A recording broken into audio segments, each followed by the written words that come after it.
งสือเล่มนึงเขาพูดถึงวิธีการที่เราเข้าถึงสัจจะเนี่ยมัน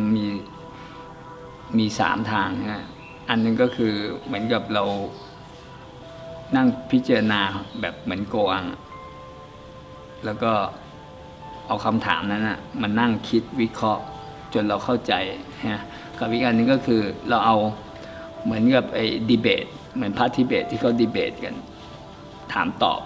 แล้วก็ทำให้เกิดเหมือนกับว่าตอบอย่างฉับพลันใช่ไหมและอีกอันนึงก็คือวิปัสสนาก็คือการนั่งวิปัสสนา meditation เหมือนซาเซนเหมือนอะไรผมเจอเขาตอนนั้นที่เขาทำหุ่นอะไรพวกนี้นะด้วยปฏิผมก็เลยพอดีผมทำงานชุดไอ้ก่อนเกิดหลังตายอยู่ช่วงนั้นนะผมก็เลยรู้สึกว่าอยากให้เขาทำเหมือนกับเอาวัสดุในชีวิตประจำวันนะที่เป็นพลาสติกเนี่ยมาทำเป็นรีไซเคิลเป็นรูปหัวกะโหลกอีกครั้งกึ่งงานคราฟแต่มันก็ไม่ได้คราฟเพราะว่ามันไม่ใช่เป็นเทดิชันมันมีการคิดสร้างสรรค์บางอย่างแล้วมันก็ใช้วัสดุที่เป็นร่วมสมัยในชีวิตประจำวันมาทำให้เขาทำให้ใช้เวลาเกือบ2-3 ปีครับผมที่ทำแล้วก็เอามานั่งเขียนคำตอนแรกก็เขียนจากงาน drawing ของผมที่ผมเอาคอลลาจทุกวันแล้วก็พยายามทำความเข้าใจว่าเหตุการณ์แต่ละวันมันเกิดขึ้นได้ยังไงแล้วก็เอามาเขียน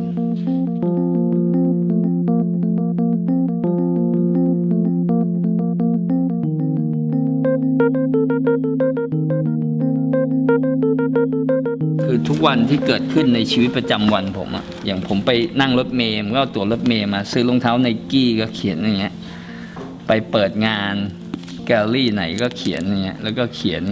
แล้วก็พยายามทำความเข้าใจว่าวันนั้นมันเกิดอะไรขึ้นอย่างอันนี้ผมก็จะเขียนอะไรคุณค่าที่มีค่าปราศจากคุณค่าแห่งตน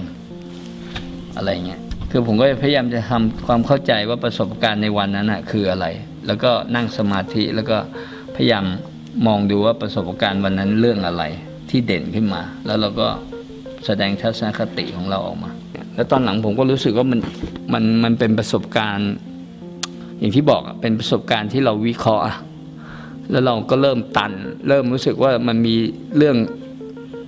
งเดิมโลภโกรธหลงแล้วเราก็เวลาเรามองจากมุมพวกนี้มันก็จะเป็นคำตอบเดิมๆที่เราคิดมาแล้วเกือบ10 กว่าปีใช่ไหมแต่พอทำกับมงเนี่ยมันจะเป็นอีกเรื่องหนึ่งมันเหมือนกับ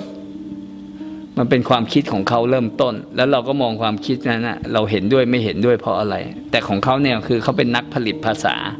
ซึ่งบางทีมันจะมีรูปแบบของภาษาที่มันทำให้เกิดคำถาม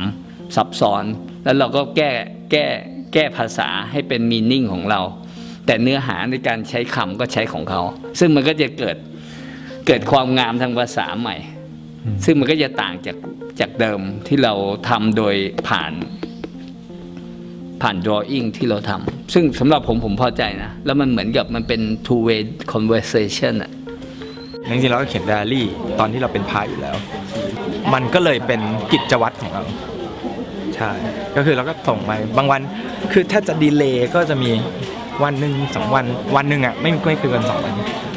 1 ปีแกบอกว่า1 ปีเราก็ทำได้เรื่องเราซึ่งถามเราว่ายากไหมมันจังหวะเหตุปัจจัยทุกอย่างมันลงตัวมากกว่าเพราะว่าเราเป็น copywriter อยู่แล้วไม่รู้ด้วยซ้ำว่าส่งไปวันละประโยคที่ทำให้คนบรรลุธรรมเนี่ยแกจะตอบกลับมา